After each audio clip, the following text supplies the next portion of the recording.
Welcome to the 2008 podcast edition of Times Talks, the New York Times Speakers Series. Each Times Talk event features New York Times journalists in compelling conversations with today's top thinkers and talents. To learn more about the Times Talk series and to see a list of current Times Talks events, please visit our website at timestalks.com.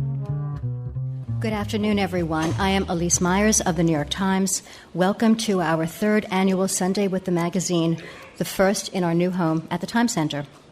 Every Sunday, the editors and writers of the New York Times Magazine examine the way we live now. Today, we are delighted to bring you the magazine live in conversations that explore everything from what we eat to what we wear to the focus of this conversation, what we believe. Our guests are three of today's most eminent writers on the subject of religion and its role in politics. In best-selling books and magazine articles, they have explored thought-provoking questions such as what led the U.S. to favor Sunnis over Shiites in Iraq, whether North Korea went awry because of Confucianism, not communism, and why Jews and Muslims diverge in their views of Sharia. We are grateful that they've joined us in the Times Center this afternoon, as well as in a live webcast for those who are unable to be with us. You will hear much more about our guests from our moderator, a respected journalist who is one of the many reasons why these times demand the Times. He joined the magazine in 1998 as a contributing writer and quickly became known for cover stories that people read on Sunday and talk about all week long. A native New Yorker, he has covered everything from city politics and food to sports and diplomacy. In recent years, he has traveled the world from Haiti to Iraq and the Congo to Kosovo to cover some of the most important stories for the magazine.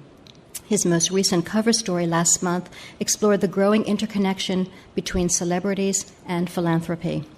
His many fans are looking forward to his next book coming this fall, The Freedom Agenda: Why America Must Spread Democracy, Just Not Like George Bush Did.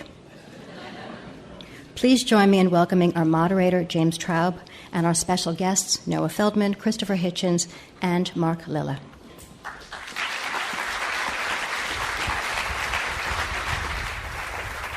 Well, I'm delighted to have everybody here. It's a very large crowd, and I think you realize you can't go wrong with these three gentlemen who are sitting to my left.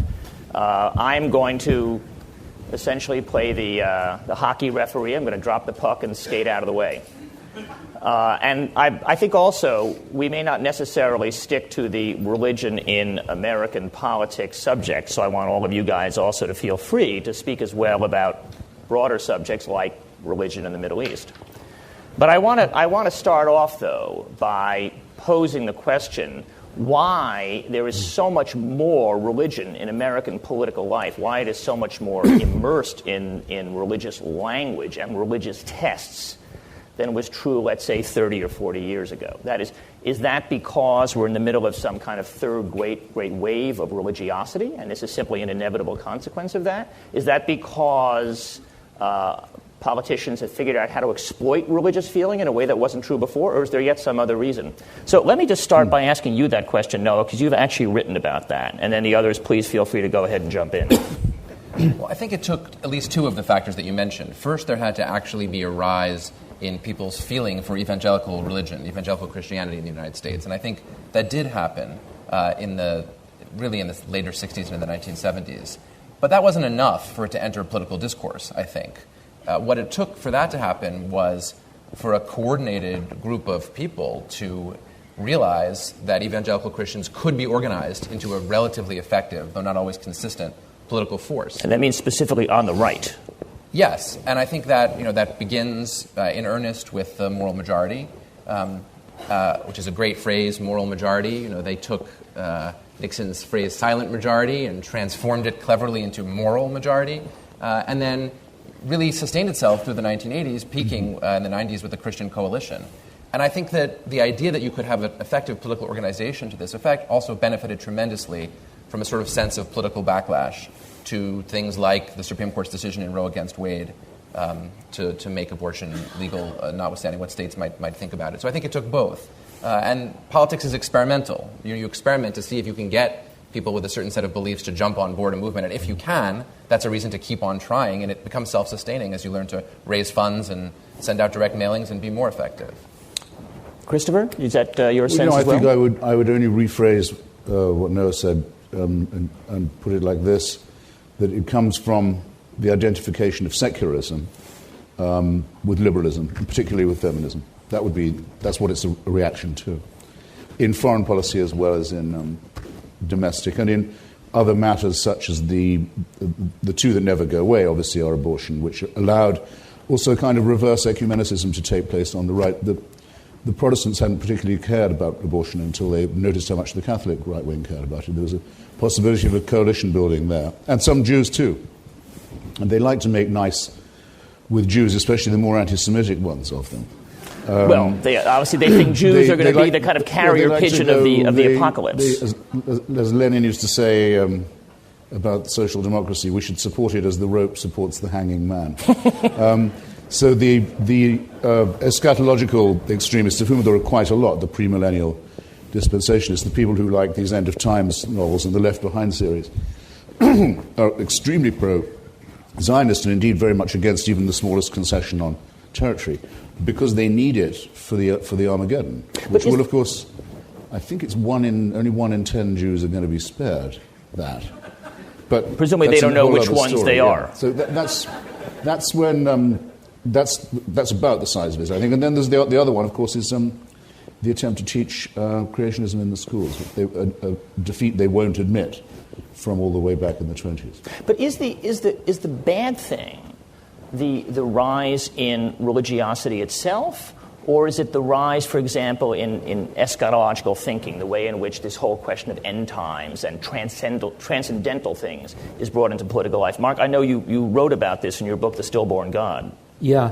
Well, I think part of the story that Noah and Christopher have been telling can be filled out a bit by looking at the simultaneous Great Awakening coming out of the 60s, self-discovery on the one hand, and the other is the collapse of all kinds of religious institutions. That at the same time there was a great de-churching of America, so that people left mainline Protestant churches, left the Catholic Church, found themselves in new sorts of churches, intellectual figures that were religious, that commanded some authority in the 1950s and early 1960s. You can name the usual names down through Reinhold Niebuhr and so on. There's no one like that out there right now. So there's been a tremendous dumbing down and atomization of the why is it dumbing religious down? Why is that the kind of deinstitutionalization of religious feeling, this increasing individualization of it, why should that inevitably mean lower quality discourse dumbing down? Because that's democracy. That's why. That's what happens. It has to do with the decline of the educational institutions that produced ministers and priests and rabbis in the past in certain streams of Judaism, on the one hand.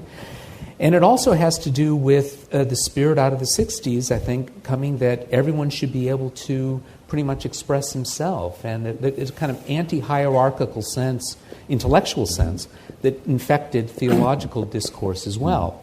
But wait, when that happened, and I'll just mention one book worth looking at. One of the best books on this was written by an evangelical named Mark Knoll, which was called The Closing of the Evangelical Mind, where he complains about this from within and sees the same things that all of us see. Yeah, Noah? Yeah, I just wanted to just say that alongside that, though, it's also true that the institutions that produce evangelical leadership, which Knoll is criticizing, nevertheless were able to create relatively, at least university-educated leadership for the evangelical movement in a way that hadn't necessarily existed, let's say, among early Christian fundamentalists, let's say, at the time of the Scopes Monkey trial that Christopher was mentioning.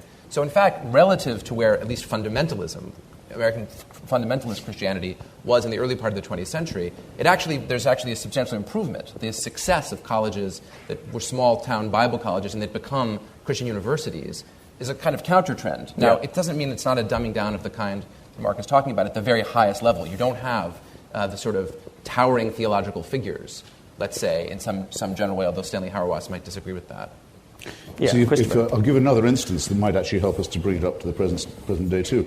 The identification of liberalism with secularism and so on is contradicted in part and also materialized in part by the civil rights movement, which is liberalism's greatest claim to moral authority. And there's a sort of penis envy, you could almost say, among the white Presbyterian Southern type right wing, that they can do it and get praised for it in the newspapers, and we're accused of bringing religion into politics. And in fact, Falwell got his start first by, of course, supporting segregation in any case. Second, by saying that it wasn't for men of God to mix in politics, which was his Has that been forgotten? default position. Yeah. I'd totally forgotten all that, but very easily looked up.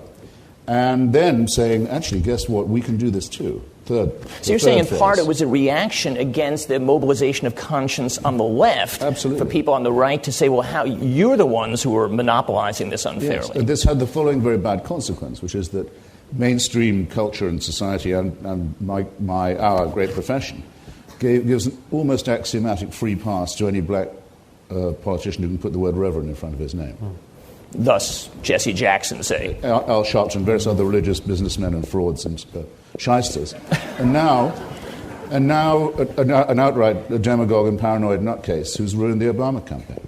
But I take it, that's Christopher, all because liberalism wasn't paying attention. But then and was condescending to black religiosity. Is that because? Are you saying then that the underlying problem here, in part, is that liberalism, secular liberalism, has in effect been afraid to speak its name and has all too willingly ceded the stage or ceded a sense of superiority to religiously based political beliefs? That's partly what I meant to say, but I very particularly meant to say also that by resting on the laurels of the 1960s, of the heroic period of the movement, and of the apotheosis of that in the form of Dr. King's Exodus. But Noah, my impression is you would take a different view from Christopher here, because your problem would be less with religiosity itself than with what you would say are political distortions or political exploitations of religious feeling.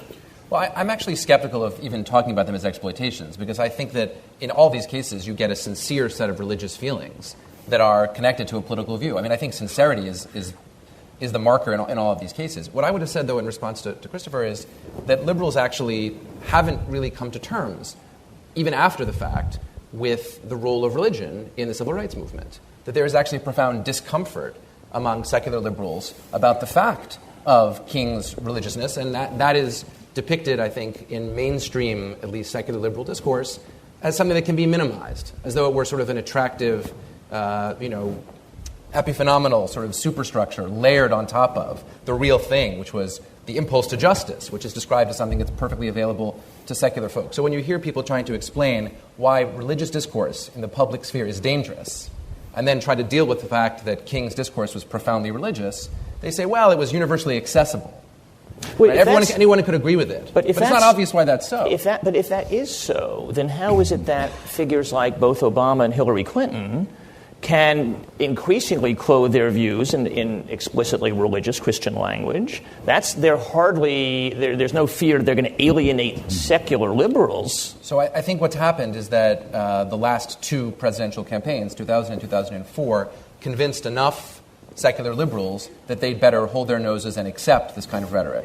Mm-hmm. I think that's all that's happened. It's been a pragmatic accommodation. But I think it's much worse than you say. I mean, there's been a marked tendency on a section of, I'd rather say the left than of liberals, to indulge religiosity if it suits them politically. The instance we've just been discussing is one. Liberation theology, so-called. Yeah. The Sandinista church-based communities, the alleged preference of some of the Roman Catholic Church for the poor, all of this kind of thing is given a free pass, though it's a very debased form of religiosity and piety. But wait, what about... you don't have to look very far in left polemic and journalism these days to see Islamic jihadism explained as some sort of cry for help from the wretched of the earth. That's a very, very, very common leftist misreading of the Islamist challenge. The kind of Frantz Fanon view of Islamism. Yes, it's a Fanonization of Bin Laden, yes. I think what's already clear in the discussion so far is that the title of today's conversation, What We Believe, ought to be interpreted in an interesting way. Not what we believe about God, because that turns out not to divide people, but what we believe about people who believe. And that is, why is it that people hold beliefs? And in what way does it motivate action? So that's why the discomfort around King is not a discomfort, I don't think, about concepts and symbols. It's rather facing up to the fact that this is a powerful motivator. This is something that got people out willing to face physical danger in the name of justice. If they're willing to do that, what else are they willing to do? So it's really, for me, the more interesting question is this anthropological question that I guess probably divides the three of us. That is, why is it that people get attached? What things are possible, and what you do about that, just as a fact about human beings. Well, so then, I mean, what you're thinking of in part, I think, is the fact that there are many noble activities that we think of that would be unimaginable without religious motivation. Is that sort of the part of the premise of what you're saying? Well, that's right. I mean, Noah's just published this book that I think has something to teach us as well about what we were talking about with the evangelicals. What happens when you have an orthodox religious tradition that breaks down and everyone becomes a free elementary particle, theologically speaking? Not only does that change the landscape intellectually, and you see it dumbing down, but that people are motivated to do much more extreme things in every direction. So we have a stake if we assume that there's a fundamental theotropism in human beings to encourage a kind of rational orthodoxy and to treat that with respect, while at the same time resisting the forces of action that can spin out when these traditions dissolve. Christopher, is there a fundamental theotropism in human beings? Yes. It must be so.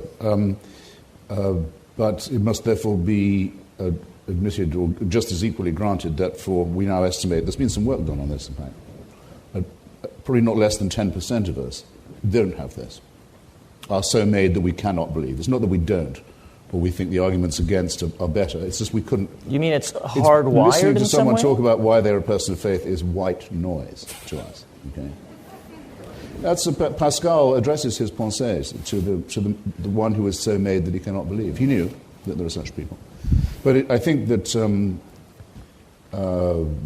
it seems to be quite inescapable that there's a God need in a very large number of people, and it's innate. Daniel Jennett's book, Breaking the Spell, is very good on this, and he, as you know, postulates the idea of belief in belief as being what's really going on. People think it's good if you do believe. We replicate this in our own discourse. The president and most politicians assume that if you can say of someone that he's a person of faith, that's a compliment you're paying them. Okay? This person is absolutely willing to believe important things with no evidence at all. What could be more positive? He's checked. Vladimir Putin gets a free ride because he's wearing a crucifix when the president meets him. Still in a strong field, probably the stupidest thing the president has said.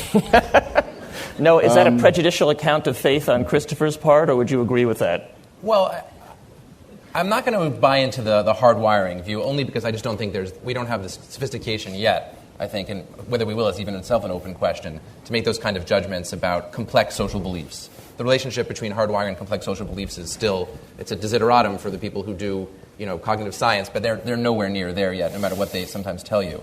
So I'm not going to take a crack at that. But what I will say is, it's important not to miss what someone like the president means when he says so-and-so is a person of faith. It's not, of course, the non-rational component of it precisely that they're after. They're after the idea that they think that if a person is a person of faith, he must have moral commitments that he would not violate, even if it appeared that particular circumstances guided him to violate those commitments. That's what they're getting at. They're getting at the idea of a moral commitment that would be sustained, and I'm indebted to Mark's analysis here, that would be sustained even if there were circumstances that pushed against him. It's this idea that you can't really be acting morally unless there's a really bad reason, unless there's something really pushing against you. What was the name? You'll know this. One of you will. Probably all three of you will. And I've forgotten it. The man who wrote Protestant Catholic Jew, the famous... Herberg. Will Herberg. That's right, Will Herberg. Where what it seemed to be emerging at that point, according to this very then successful book, was that the national religion of the United States was essentially ecumenicism. And President Eisenhower, commenting on the reaction to this book, said, it's really important that every American should have a faith, belief in a higher, and I don't care which one it is. So it's very genial, very pluralistic, you might say very inclusive, and rather soggy, but definitely there. And refreshingly non-sectarian. Yeah, Nelson Rockefeller used to talk about brotherhood of man, fatherhood of God, and so his religion was referred to as bomb fog. Yes. Yeah. Well, so sometimes bomb fog is now gone from the American stage. No, his aides would sometimes fog bomb as well. Fatherhood of God, brotherhood of man. His aides would say, the bomb fog bit's just coming up now. No, and one consequence of that, I think, is that, especially since cultural elites who don't know that much about religious life and are trying to catch up kind of miss the story, is that American religious people have been secularized to a tremendous degree over the past 30 years. Hierarchy within the family, attitudes towards women, attitudes towards race. All these things have changed a lot. And so there's got to also be a complex relationship to the actual mainstreaming, the cultural mainstreaming of believers in this country at one level, who are living lives today. People who attend evangelical megachurches are living lives that would have been seen to be crazy and sinful by evangelicals in the 1950s. That's an intriguing idea. Why then is it, if that's so, if in fact things that we think of as being part of the 60s, which you also said earlier, are in part responsible for this third wave of religiosity, and yet its political valence is almost wholly conservative, how can that be if its origins in so many ways seem liberationist and its political valence seems reactionary? Well, because I think in part from what Christopher was saying, the belief is in belief. Yeah, and that's become the last redoubt. After you are no longer deriving the rules of the family, children sit at the end of the table, all kinds of hierarchy derived from a religious tradition, that becomes the fetish. And it becomes a highly symbolized fetish that you have to defend in relation to all these other things in your life. Yeah. There's one other thing which I think is at work here on the political side that we really don't like to talk about, that really counts as a dirty word in American political life, and it's class. And you see this in the way that the Senator Obama got himself into trouble sort of talking around the edges of the class question. And it's not here a question of exact economic demographics, because if you run the demographics, it turns out that evangelicals don't look particularly different from non-evangelicals in some general, because partly there's so many Americans who call themselves evangelicals that it's hard to... Was it about 40% of the country or so? Like between 30 and 40%, depending on who you ask. So, but that said, part of the political movement is a sense of resentment, and it doesn't have to be called class resentment, but it's resentment Don't say bitter. Just don't say bitter. Yeah, exactly. Against people who are telling ordinary folks what they should believe. And I think the thing that Christopher mentioned about the teaching of evolution in the schools is a really good example of this, where the persistence of the desire to teach what was first, being called creationism, and then the Supreme Court struck that down. Then it was creation science, the Supreme Court struck that down. Intelligent design, the lower courts have struck that down. And the persistence, the desire to reinvent some version of this comes in part, I think, just from a resistant strand that says, we don't want people sitting in universities to tell us what we think, what we ought to believe on fundamental questions. This should be some kind of a local decision, so it plays into the language of localism. It should be a decision that we make in accordance with our beliefs. But wait, is the big default thing in this country this secular academic culture against which people are reacting, or is the big default thing in this country a highly Christianized discourse which makes non-believers feel marginalized? Can both of those things be true at once? Yeah. Yeah, neither is the default. Yes, thanks to the extreme self-pity of the believers. The feeling that they are martyring themselves, and also I think sometimes their remembrance that you are supposed to be laughed at for being a Christian. So that it reinforces their martyr sense. It makes them feel much better. But I mean, Stephen Carter... I'm doing something for Calvary by making a blithering idiot of myself in a science classroom in Dover, Pennsylvania. Yeah, absolutely. Well, what they mean, though, in part, is that there's no... so you can ask this question, how can evangelicals feel disempowered when they're 30 or 40% of the population? Well, because of scenarios like this one. Right? How many evangelicals on this panel? How many evangelicals in the room? Right? And then there's this institution... Well, the New York Times bestseller list, for example, is never going to register the fact that the Left Behind series outsells everything that's on that list. Right. Yes, Tim LaHaye is our best-selling author. We don't read books like that, excuse me. Right? Yeah. Which are indeed, if anyone's ever tried them, they are a degradation of the act of reading, but they are published in book form. But a good... Yeah, go ahead, Mark. No, and I think a good measure of what we've been talking about, and also the sense of withdrawal and resistance, is the homeschooling movement. Yes. And there, I would guess, you and I are in complete agreement. I don't know if Noah is, but this is a real problem. There are problems that aren't such problems. That is, whether a creche is up, symbolic things that don't actually change people's sense of the rules of the game. But when children are being educated in their living rooms by their parents, taking part in no public discussion, even in a private school, about what the rules of the game are, what the rules of science are, and so on, then we have real problems. And so that sense of withdrawal and atomization reaches its extreme in homeschooling, and that, for me, is the real problem. But that's not a class issue, or is it? That is, is homeschooling an example of this socioeconomically marginalized group of folks who can't bear this secular culture, or that's actually includes professional folks as well? No, that's the farm full of underage virgins.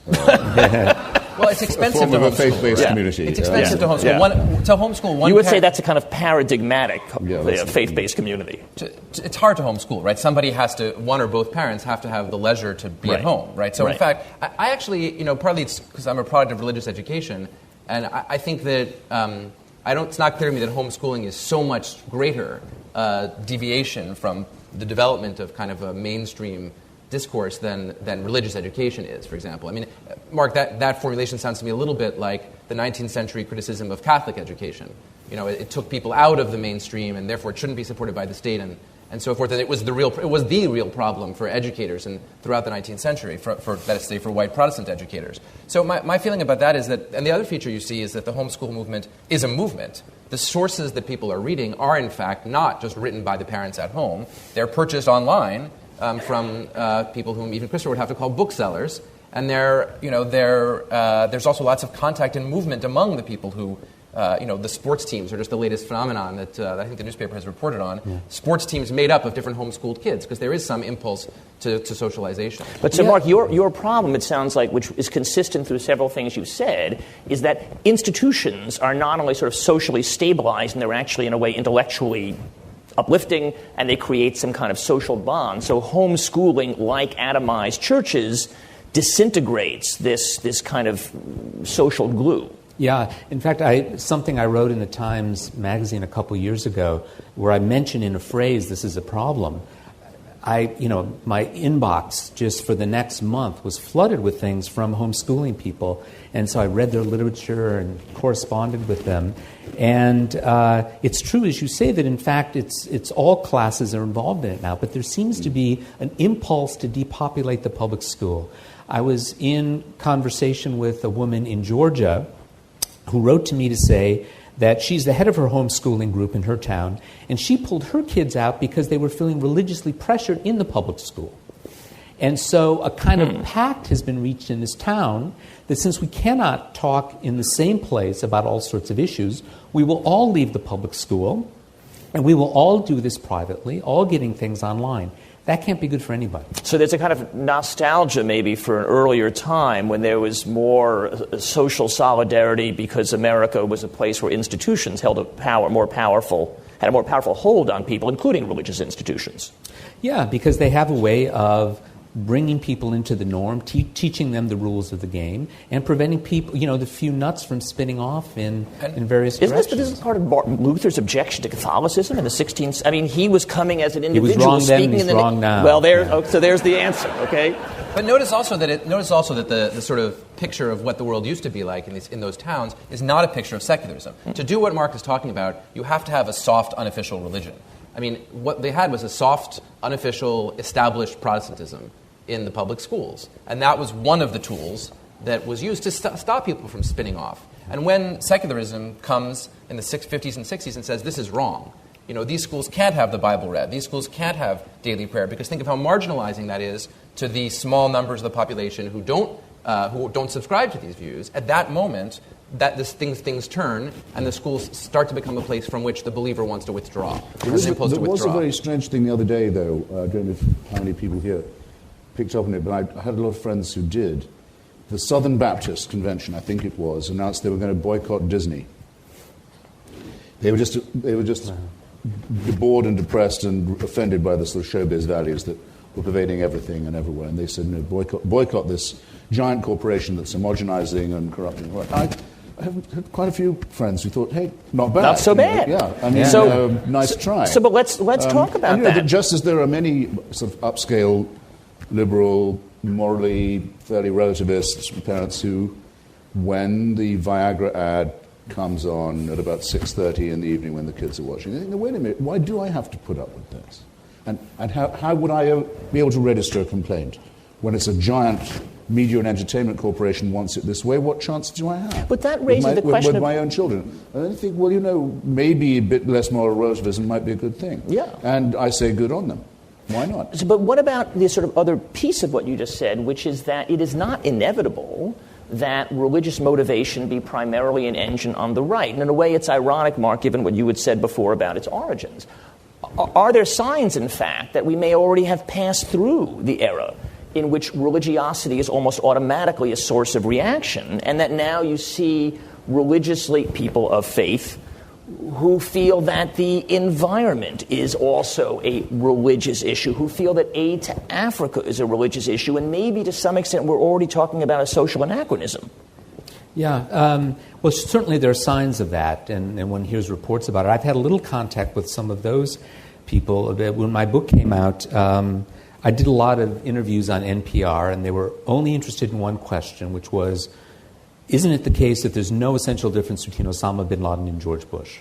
When I answered no, they cut to Morning Report, and were not particularly interested in talking about it anymore. But it turns out that there are radio stations, evangelical radio stations, where the people are interested now in essentially divesting from politics. Their argument is that it's not that we're right or left anymore. If anything, we're probably on the right. But we do think that politics has become an idol that has pushed out the fundamental gospel message. So I showed up on some of these radio shows, and they wanted to talk about what really saves us from fear. Is it Thomas Hobbes and the modern state that prevents us from feeling fear and having to lock our doors? Or is it what St. Paul says in Galatians about being from hope and fear set free? And we end up having discussion about these scriptural verses. Intellectually serious, much more penetrating than the NPR reviews, and serious about centering the evangelical movement on spiritual matters and away from politics altogether. Which would be going back to the way things were before, when quietism was the norm among evangelicals. I mean, in a way, that's a return to the norm, I suppose. Yeah. Well, but nonetheless, on a couple of things that concern me very much, and I'm sure many others of us here, though it wouldn't be too terrible if only I cared. But anyway, Darfur and the refugees from the famine and tyranny crisis in North Korea, the people out there doing things about that are almost all of them conservative Christians. It has to be admitted. Yeah. And the same is true of the anti-slavery and anti-people trafficking nexus in Africa.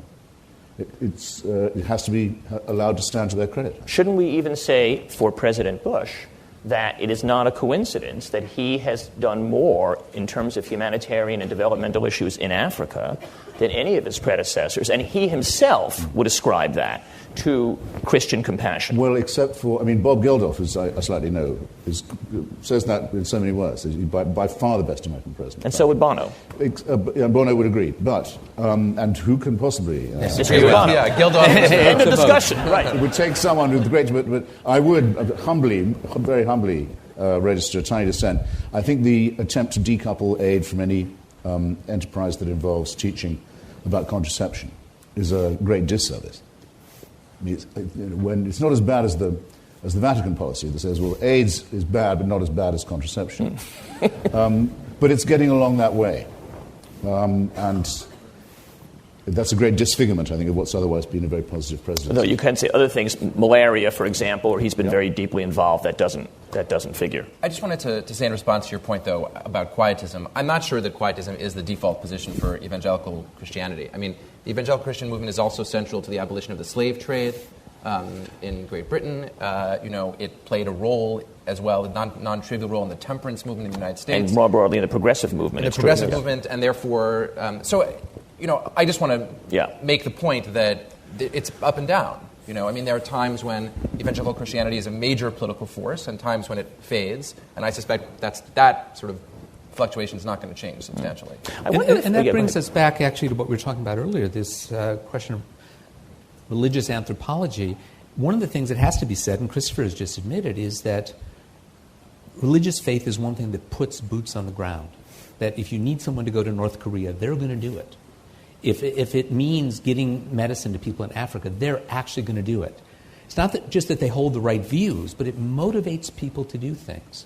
So the question that has to be asked of those who are promoting some fantasy of a fully secular culture is fine, all your views will be right. How will you motivate action? Where people are actually willing to make sacrifices for the good and not simply write an editorial or check off the right box in the ballot or subscribe to the right magazines. Well, Christopher, and that is something that these societies can't answer. That question is directed to you. You could add, it's one of the reasons that the CIA is so full of Mormons. At least the Mormons insist that any serious young person goes out as a missionary, learns another language in a dangerous and hazardous environment. These people can later make very good human intelligence agents, though they have to disabuse themselves of a couple of theological deformities, I think. And I wonder how the Mormon underwear works out in some of those climates. It's the problem with having this highly uniform panel here. We don't have any Mormons to answer that. Let it be conceded, this has a lot more morale to it, I would say. A lot more grit and integrity than the sort of affectless moral equivalence racketeering of some MoveOn.org and NPR. But let's pursue that a little bit, because I think the upshot of your book is we would all be much better off if we lived in a wholly secular world. In that wholly secular world, where in fact would the fuel come from that Mark was describing that has led to the civil rights movement and led to terrible things as well? Would you just say better off in the end to not have the fuel in either direction? No, wait a second. I mean, on this, of course it is true that though they came to it extremely late, there's no record of any Christian protest against slavery anywhere in the world because it was so much biblically warranted until the Mennonite petition in Germantown, Pennsylvania, in the 17th century, I believe, before the United States. After that, there's practically nothing till Garrison. And it has to be remembered that the justification for and support for slavery was what was the Christian contribution. The motto of the Confederacy is Deo Vindice, God is with us, and so forth. If they're going to accept the one, they have to accept the other. The American Anti-Slavery Society's membership was tended to be made up of people like Benjamin Franklin and Thomas Paine, who were not believers. And I don't think anyone would say that they had less moral fervor to them than people who can pound a pulpit and wave a holy text. So in a way, it's sort of the Founding Fathers one good answer to that question? No, excuse me, we're not going to run out of conviction when we run out of people who think that God speaks through them, or speaks at all. No, do you have a similar or different view to that? No, I think Christopher is certainly right that there are plenty of people with deep conviction who don't see that conviction as coming from God. To me, the relevant question is whether we should be categorizing religion primarily in terms of the theological component of it. Say, well, religious people, those are the people who believe something because they think God thinks so. And on the other hand, are people who believe things strongly but are secular, or whether you think the right division is people who just believe things in nearly absolute terms, whether that impulse is a secular impulse or what we would call a religious impulse. So, I mean, the deeply believing communist, for example, if such still exist, which they probably don't, but at the time when they did in large numbers, should we be characterizing that in our conversation as yet another religion with all of the features and demerits of religion, or should we be characterizing that as something distinct and different? Because the 20th century presumably is the century of absolutist non-religious beliefs, even more than it is the century of absolutist religious beliefs. Yeah, those are the ones that did the big things in the 20th century, and mostly the big bad things. Yeah, but the case, this is what I say in my book, that they are surrogate religions, is a very strong one. I mean, I've been in North Korea, for example, where the president is a dead man. Kim Jong-il, the dear leader, is only the head of the party and of the army. He's not the head of the state. Head of the state is his dead father, of whom he's a reincarnation. So I describe North Korea as a thanatocracy, or a necrocracy, if you like. Mausolocracy, but carefully note, it's only one short of a trinity. And the only activity allowed to the citizen is to be a member of the congregation. I used to wonder when I was a kid, forced to attend Christian ceremonies, would heaven really be what they promised, namely eternal praise and thanks? It sounded like hell to me. Well, now I've seen what it's like. When you get up in the morning and you go to bed at night, all you do is all the time say thank you, groveling, and forced to love someone who, oddly enough, you also fear. So it couldn't be a more religious state. Well, so wait, are we then saying that the real distinction is not between religious and not religious, but between absolute and non-absolute forms of belief? Is that really the relevant distinction we should be thinking about? No, I mean, because to begin with, as Thomas Hobbes reminded us, the thing that's different about religious belief is it's not just your time on earth that's at stake. That throwing in eternal life changes everything. And so the stakes are different. And also, religion responds to questions that very few ideologies can respond to. However noble it might have been to fight for the victory of the working classes and the revival of Russia after World War II, let's say, that's small potatoes compared to a highly developed theology that explains your place in the world, your place in eternity, the role of nature between you and God. It's simply a much richer answer and also more powerful answer and it's not just because it gives you virgins at the end. It's that it actually puts your action in another perspective. And there's something that is that can be both deeply degrading and highly ennobling in that, depending how it's cast. If it's simply that you are a cog in the wheel, you are simply on your knees, it is utterly degrading to the human condition. If, on the other hand, it calls out of you the best that is within you and allows a kind of self-mastery to overcome what's low in you, then I think it has to be admitted that there's something ennobling in that. And it's also tremendously flexible. I mean, I think that's the other point, and this goes back to what Christopher was saying about people who try to explain the rise of Islamism as though it were solely a result of people being poor and depressed.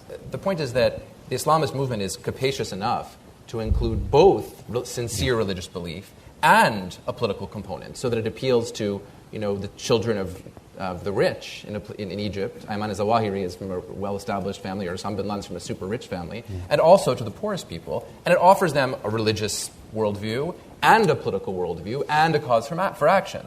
And the sort of recoiling from that is the secular reaction that says there's a fundamental confusion here, that we need to be separating the political sphere from the religious sphere. It just doesn't have resonance for people who see these things as working together so richly and effectively, and they have an advantage. I mean, it's an advantage in politics to be able to tell people that what they're doing matters for the ages and for eternity, and it's an advantage in religion, I actually think, to be able to tell people that there are things they can do in this world that will have an effect. The otherworldly religions that call for complete withdrawal from the world, they'll always be with us, but they tend to be small. Well, that's why I'm surprised you argued against the idea that people have this God-shaped space inside them.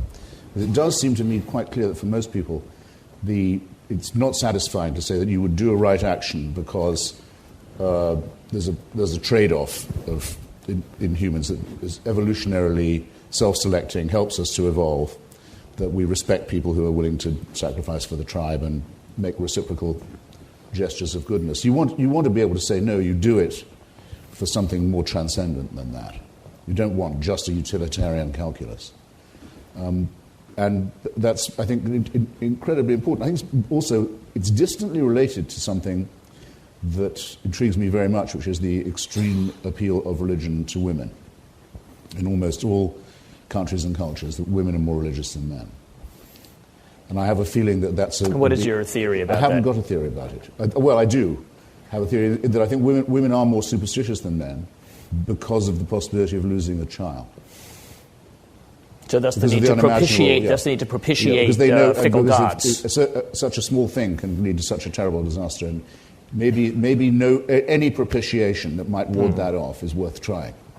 Well, I want to go back to it's a bit materialist. By the way, on the virgin point. Yes. As people who've studied Judaism will know, and as the Muslims will learn, with every 72 virgins come 72 mothers-in-law. Finally, an answer to that canard.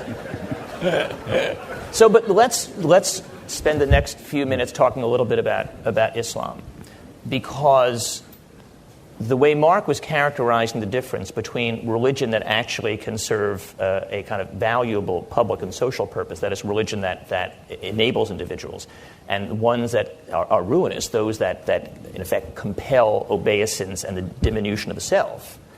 I think a large part of people's fears about Islam, even leaving aside jihadists, is that Islam tends towards precisely that kind of self-abnegation.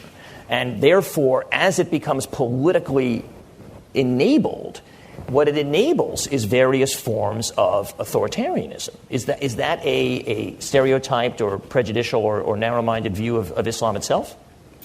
Well, I think it's a wrong view. I don't know if it's those other things. Forget the other things. I think it's wrong. Okay. I mean, so Islam doesn't have a doctrine of original sin, doesn't think that people are need salvation, that the human character fundamentally needs salvation, does think, however, that one ought to live in submission to God on the grounds that he is God. So it's definitely a religion that requires that sort of obedience to divine sovereignty.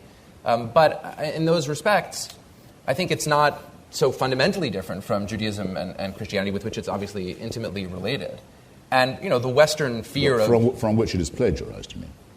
Well, again, only in the sense that, any great work of literature is plagiarized from the earlier great works of literature. I mean, if you want to use that as the general form, then fine. I don't object to the term. But, it's as though, I don't know, this happens to me all the time. I'm speaking in front of an evangelical audience and someone comes over to me and they say, listen, you seem to have some understanding of the Scripture, and I just don't understand, why don't you see that the prophecies of Isaiah are so perfectly played out, in the Gospel? And I say, well, I entirely, see what you mean. Just it might be that the person who wrote the Gospels had read Isaiah. So,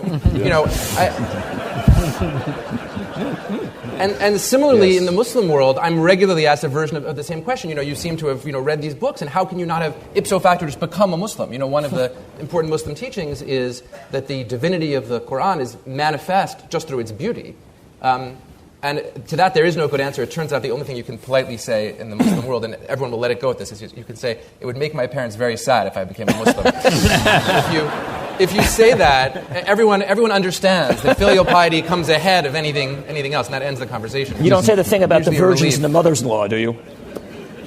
Well, but the reason that I'm making this point is just that when we project our fears onto Islam, which we do, which is not to say there are things to be afraid of, the list of things that we think we're afraid of often is not the actual set of things about which to have great concern. I mean, in the case of the Muslim world today, what's of concern to me is that far and away the most vital and lively movement in the Muslim world is a movement that's interested in combining politics and religion. And the reason for that is that the secularist tendency, let's just say, certainly in the Arab world, of Arab nationalism, is seen as having been a failure.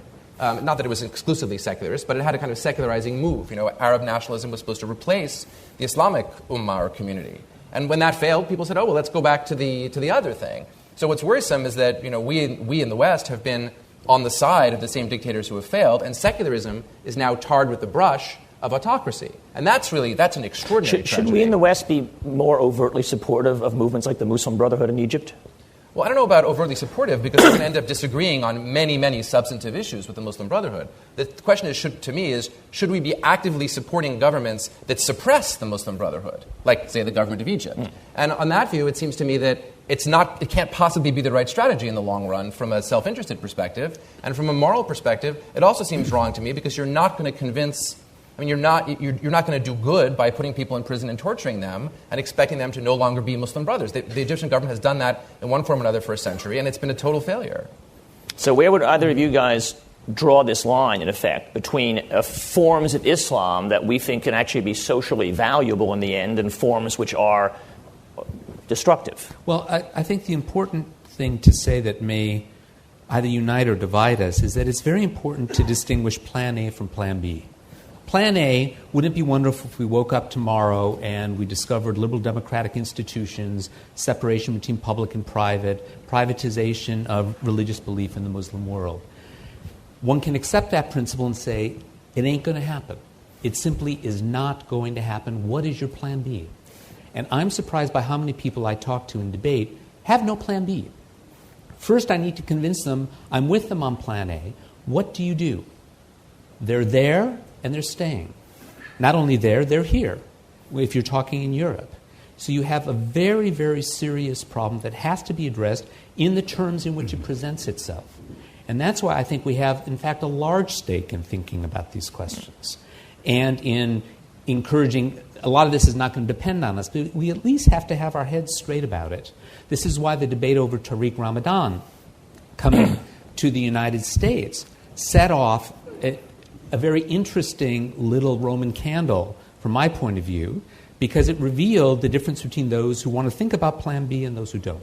And it's in part secularists in the Middle East whom one has to be willing then to say this to, because there's no one more hostile to organizations like the Muslim Brotherhood than people who have fought and shed blood for pure secularism. And have suffered incredibly. Though there you see a little bit of softening. So the leading Egyptian civil society secularist is a man called Saad ad-Din Ibrahim, who has definitely paid the price in terms of spending time in prison and so forth. And he used to have that view, but he's actually moved substantially. I think partly was being in prison with Muslim brothers. So he says, right? Yeah, I mean, it seems that he has a slightly more of a pragmatic view. He's thinking more in Plan B terms now. But he's a category of one in Egyptian, very close to an Egyptian society. Very few other people agree with him. He's a wonderful guy. But he's very much out himself. Well, I think it's worth just noticing that if you draw a graph and plot along it of secularism in the Muslim world, it's a consistent finding that the more separation of religion and politics there is, the happier, more open, more prosperous the country is. That would be true of Turkey, of Tunisia, of Indonesia, where explicitly it is not allowed for the mullahs to run politics. The constitution forbids it. And where no literal interpretation of the Quran is allowed in respect of, for example, women's rights or the rights of non-Muslim minorities. It's just easy. The more secularism, the better. We just have to understand that is and always has to be Plan A. And how could it be different? And look at, if you want to see how the proposition can be tested, draw a graph above the societies that are the most devout, the most under the rule of the ulema. But you're partly talking about the difference between Arab and non-Arab Islamic countries, right? Terrifying, backward, and also, and this is very important, aggressive states. They project their state failure into rogue state conduct. Because they cannot blame their failure on themselves. It can't be because they've tried to follow the Quran that their children's teeth are falling out. It must be a Jewish crusader conspiracy. So the violence must be pushed out to our society, which is why, by the way, our Plan B has to be, and we have to be ready for it, a clash of civilizations. That's Plan B. It's coming, and we'd better be ready for it. And we'd better say that our civilization is worth fighting for. Is that so good? We haven't discussed what it is about Islam that makes this unpleasant fact so salient. Okay. It isn't just that it's a plagiarism of Judaism and Christianity. It's plagiarism of the worst bits of these two. They just steal, they pick and choose the garbage stuff about hellfire and stoning and amputation punishments. From Christianity, they say virgin birth, yes. Jesus probably not Son of God, because actually then there's some paranoid nonsense about someone else was crucified in his place and the Jews pulled some trick and so on. Anti-Semitism, riddled throughout the whole. But all of this garbage and drivel lifted at random from earlier texts. Very sinister and always the worst and most intolerant kind. And no experience with Greek or Latin civilization involved in this at all, none. Desert stuff. So really pretty lousy. And then making the unbelievably arrogant claim of finalism. It is the last and final and unimprovable word of God. Anything said after it is profane, redundant, pitiful and unnecessary. And those of us who can be called, which we're not, Christians or Jews, that's the only exemptions they allow, allowed to be people of the book. Fortunate, because we are part of the great plagiarism. This is a form of condescension, known in fact and in practice as dimitude. As you'll be tolerated when we take over the world, which we will do. Okay, let me stop you because we're getting close to our last few minutes here. I decline to be talked to in this tone of voice, even by a moderate Muslim. And you should decline to be talked to in that tone of voice also, ladies and gentlemen. All right. So I don't allow to decline. So which parts do you take exception, if any? Essentially every single sentence there. But let me start with this. But let me start with the most salient one, which is this call for the clash of civilizations, and also let me refer to just the fact that particular of all of Christopher's clever comments, that's the one that got the applause. Why? Because I think there's this visceral instinct to that the Muslim world is to be feared and hated. Now, some of it's a result, unquestionably, of the attacks of September 11th, which actually happened right here, and were carried out by people who did so in the name of Islam. So I don't mean to ignore that fact. But so on the clash of civilizations, that can't be Plan B because it's not connected to an actually existing political reality. There aren't, in fact, countries in the Muslim world with the capacity or at the country level, the interest in engaging in this sort of a global clash of civilizations. Osama bin Laden doesn't, in fact, have a country behind him. He has a movement of individuals who form themselves into groups to perform terrorist attacks. And indeed, most importantly of all, you can't have a clash of civilizations when the civilizations are interpenetrated. And what Christopher calls plagiarism, I call integrated influence. I mean, mutual influence. So, that's on the big clash of civilizations point. And then on the sort of particular details, actually there's some terrible things about Judaism and Christianity that are absent in Islam.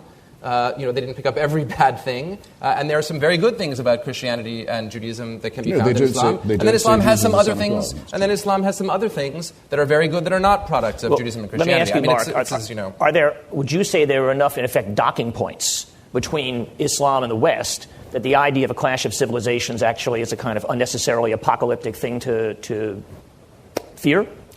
Yeah. I mean, civilizations aren't things that clash. That's not, the metaphors are just all wrong. They aren't self-conscious entities. You do have flashpoints, obviously. But, we should also be aware that, even in religious political relations within the West, there's tremendous variety. Let's remember that ministers in Germany are paid by the state. They are not paid by the state in Spain. You can wear a headscarf to school in the Netherlands. You cannot in France. Religious schools are paid for with state funds in Great Britain and in Canada. That's unconstitutional in the United States. We in the West do not have one line on this. We have ways of coping with this problem. And in Europe in particular, we have a new population that is difficult, if not impossible, to fully incorporate in the foreseeable future into our understanding of liberal democracy at a theoretical level. So we have to think of practical things that allow us to get along that will slowly change things. But to think of even ourselves as monolithic on this question is a mistake. Okay, we certainly are not, but we should be more so. I'll give you a tiny example. Just very brief, because then we have to go to questions. When an afternoon newspaper in Denmark, as is well known, published some satirical cartoons about the Prophet Muhammad, the embassies of Denmark were burned in the capital of Muslim countries where demonstrations are not normally allowed. Danish and other Scandinavian individuals were murdered. A Danish economy was put under a very devastating worldwide Muslim boycott. And the ambassadors of 24 countries went to call upon the Prime Minister in Copenhagen as a diplomatic démarche, not representing Morocco, Algeria, etc., but representing a religion, 24 of them, to demand that he break his own law and impose censorship on the Danish press, which he's not allowed to do by the Danish constitution, in their favor.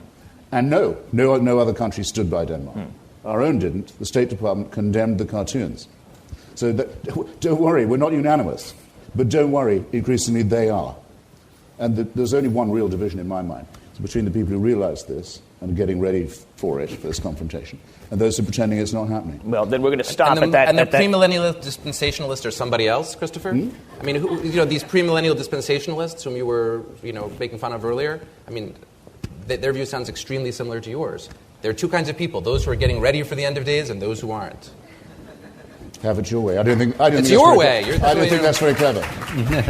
Okay, I'm going to stop here at this moment.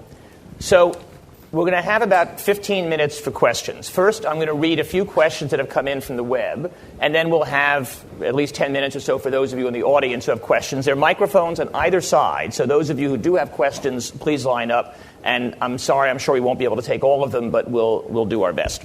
So our first question, which comes from Thaisa in Rio de Janeiro, says, what is your take on the creationism movement to teach both evolutionism and creations at schools? I suspect there's not going to be a lot of difference of opinion on this question. Is there any of the three of you who actually thinks there is a good argument for teaching both evolutionism and creationism? Oh, absolutely. Yeah, I agree. I agree. Yeah. Because all I know about the evolution question comes from studying the debate. First, the debate between Bishop Wilberforce and Thomas Huxley at Oxford. And second, between Mencken, Darrow, and Bryan in Tennessee. And I think that debate should certainly be taught. I don't think that they should say, right, children, biology class is over, and now we're going to do divinity class. But should they teach the two of them as having equal... It would be like saying we'll have astronomy and then we'll teach astrology. No. Not to be taught in the science class, no, but the argument to be taught and understood dialectically very much so, and for equal time, because that's what they're asking for, and how fair-minded could they get? It will have to be the case that any church that takes any subsidy from the faith-based initiative has to devote a portion of its time to teaching Darwinism. Touché. Yeah. Anybody else have anything to add on that? No. Okay. Here's our second question from Muhammad Ahmad in Egypt. Instead of focusing the discussion on the very limited reference of what we believe, why can't all concerned, theists, atheists, agnostics, and so forth, remain more focused on the miracle of creation, its beauty, its never-ending artistic potential? That should be profound and intoxicating enough for one lifetime, if not numerous lifetimes, according to what one's belief system is, of course. Wouldn't you say? Noah, wouldn't you say? I think it's a beautiful statement. It's a beautiful statement. Not a question. All right, nothing to say on that? Okay, they were lovely questions, though, even if they didn't provoke many answers. Now, okay, so I see only one question so far. Well, that will let us get out early, I suppose. Please. You haven't talked much about the fact that in capitalist countries where science and education are spreading and answering the questions and the skepticism and the superstition, that religion has become less a factor, and there are fewer people who are members of the church. Isn't that, admittedly, a long way down the track, the answer to this problem?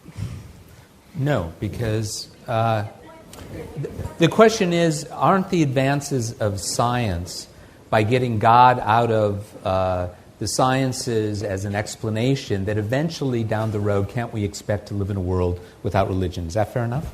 Capitalism is having that impact, right? Certainly in Europe and even among non-migrant communities here. So if we include capitalism as one of these powerful destructive or creative destructive forces like science itself, aren't these things essentially making religion marginal or irrelevant? Essentially what you're talking about is the disenchantment of the world. The world is no longer magical to us because of all these forces, because of what we discover and because of what we shape ourselves. Science is answering the questions. Right. Well, no, because science cannot answer the question, how did it get that way? Because behind every scientific explanation that gives you a formula, that gives you a date, that gives you an event, you can always pose the question, well, how did that happen? And how did that get there? There is no end to that long chain of questions. So what that means is that, in fact, from the point of view of religion, divesting from having to do magic can in fact strengthen it in terms of simply focusing on the questions that the human mind unaided cannot answer. Would any of you like to add anything to that? Well, if I could make a plea for a little anthology that I've edited called The Portable Atheist, Essential Readings and Writings for the Non-Believer, I would say that some of the best refutations of religion and the best negations of the religious world outlook were written long before Darwin, long before Einstein, certainly long before capitalism and technology and the materialization of so much of human society. If you want to find out how to argue against religion, go and read Lucretius. All right, sir. In Iraq, are we utilizing matters of faith and moral authority to try and help dampen the violence and leave a more secular, pluralistic civil society behind? Did everyone hear that question? Is that working? In Iraq, are we using faith, in effect, to help produce a better, more effective society there? I'm not entirely sure how to answer that. But the short answer is no, we're not. The plan A of the U.S. government folks in Iraq was that Iraq could become a secular, constitutionally secular society, and that this would have the salutary effects that you're talking about. The problem was they also said that it was going to be a democracy, which meant that people would get to vote. And once they did, in fact, vote, they elected politicians who strongly supported the idea that democracy and Islam should be made compatible and should both be incorporated into the constitutional structure. So that's what the constitutional structure says. It says, for better or worse, and it's not being implemented in practice either way, that the country is democratic, that there are regularized elections, that there are guarantees of equality for men and women, of religious liberty for all people. And it also says that the Sharia is the fundamental source of law, that Islamic law can be chosen by people for their family law disputes. And the tensions between these two views, and they're obviously profound, have not been worked out yet, mostly because the country is not being governed in an effective fashion. If it were governed in an effective fashion, we would see these tensions coming to the fore and possibly pulling the country apart, possibly being resolved. Hard to know at this point. Though all that's true and well put too, there's an exception to it, which would be an illustration of an earlier point I made. In the autonomous Kurdish provinces in the north of the country, about roughly a fifth of the country, the Kurdish regional government, which is also mandated by the Iraqi constitution, this does not apply. The mullahs do not rule. The population votes for secular leaders and parties. And as a result, it is by every measure of distance enormously more prosperous, more free, more developed, and more democratic than the rest of the country. Purely because it's more secular. There isn't even one coalition soldier there. There's no need for it. It's also homogeneous, though. I mean, the Kurds fought a terrible civil war among themselves, and once they resolved that civil war, the two secular sides fought a civil war. They've even stopped killing each other, yeah. And there are no car bombs and suicide bombs, all that kind of thing. You only get that among the faith-based community. The best answer to the question was a headline in the newspaper, The Onion, which read, "War-torn Middle East turns to religion for solace." Yes. In other words, now the lights are on. You didn't see that? Controversy about whether or not there really is going to be a clash of civilizations coming in the future. But I was wondering if you have increasing secularism in the West and an increasing fundamentalism in the Orient or the East, how do you prepare? What is Plan B? Is the premise of the question also correct, that we have increasing secularism in the West and increasing fundamentalism in the non-West? Because one of the forms the clash takes is the importing, usually from the most backward parts of the Muslim world, from parts of the mountains of North Africa and the tribal areas of Pakistan, for example, into the West, bringing with them not just a very, very rugged and what's the word I'm looking for? Fundamentalist version of their own religion, but also things like arranged marriages, repeated marriages between cousins, the areas of Yorkshire now in England, where the Muslim population is 10%, but is 90% of the deformed births because of the repeated inward marrying, cousin upon cousin upon cousin, imported from backward areas of the rest of the world, and creating no-go areas in almost every major city in Europe where the police are afraid to go. This is part of the clash itself. And it's being appealed to, as part of the gorgeous multicultural mosaic. That's the form in which it's being infiltrated and proposed. That's the form in which people are reluctant to criticize it or give it its right name.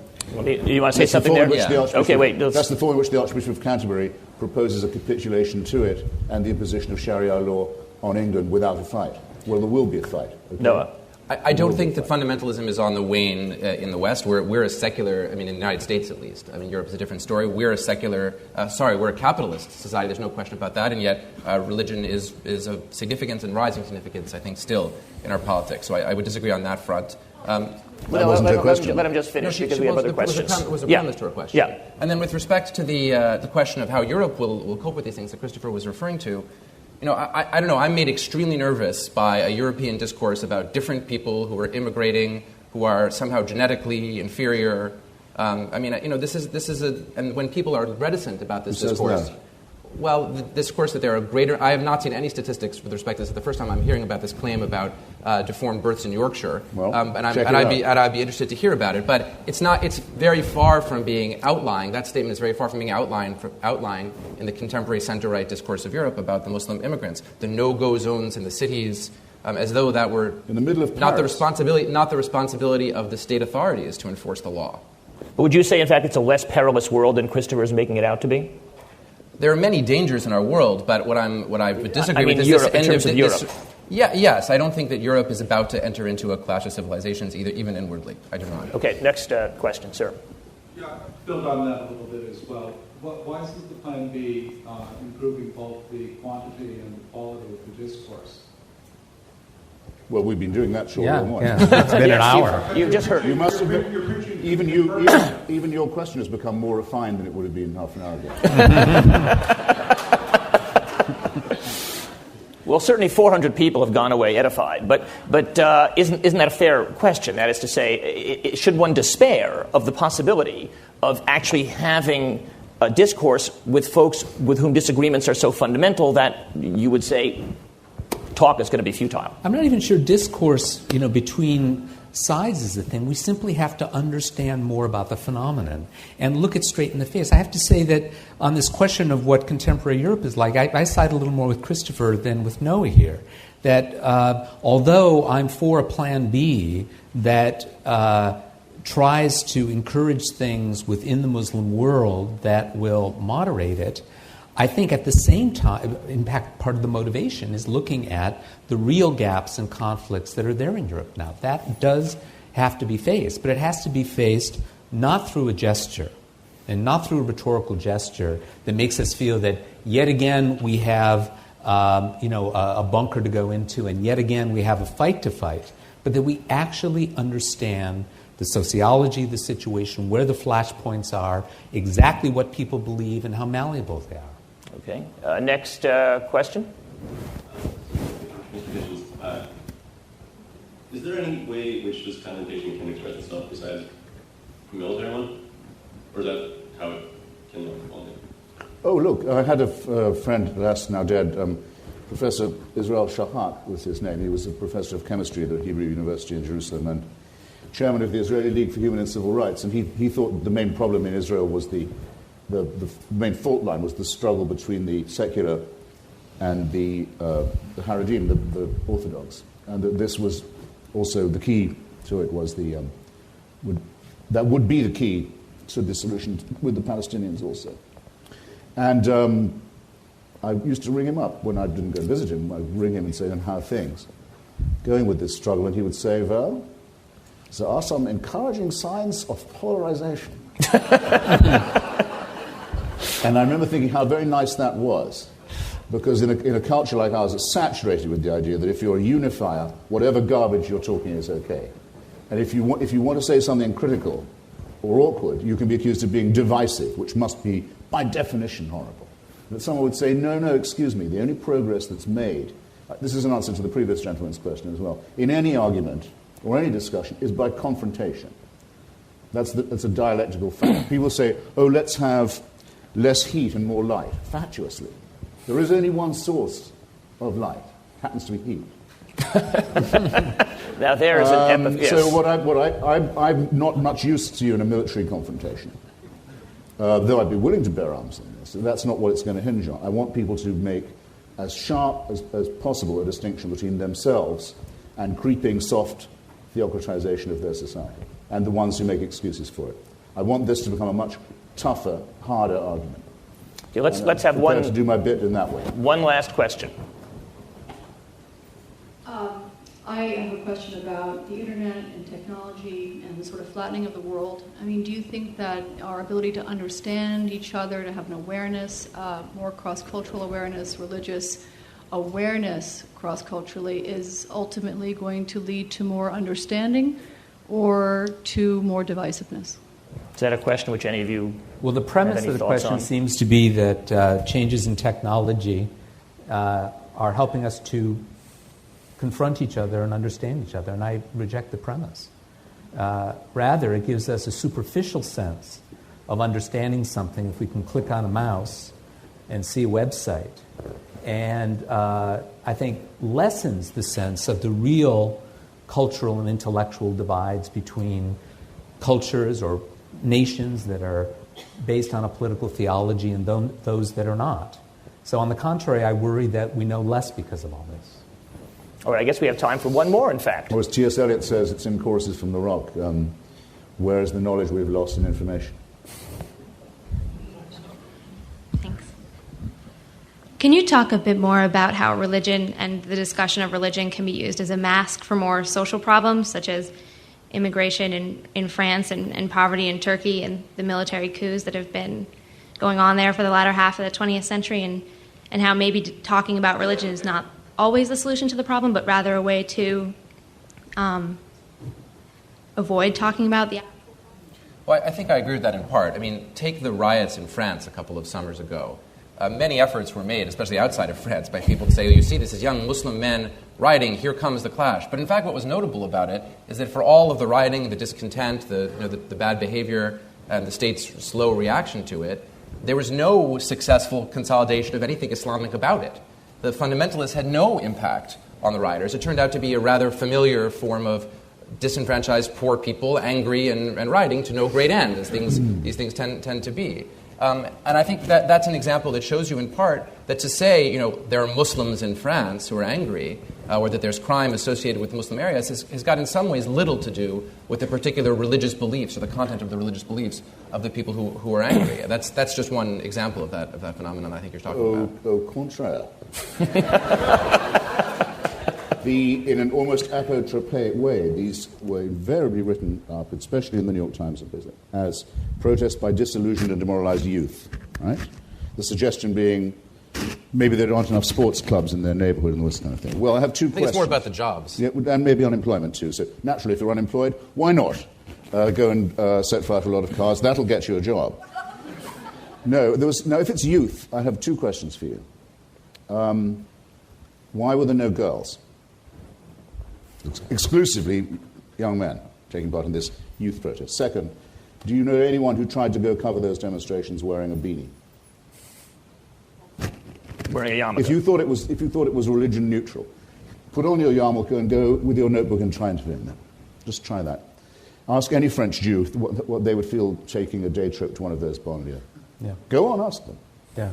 Well, here I have asked them. I know what the answer is. Here I have to side again with Christopher, but with a slightly different reason. That is that, the thrust of the question was, aren't there other social causes to many of these problems?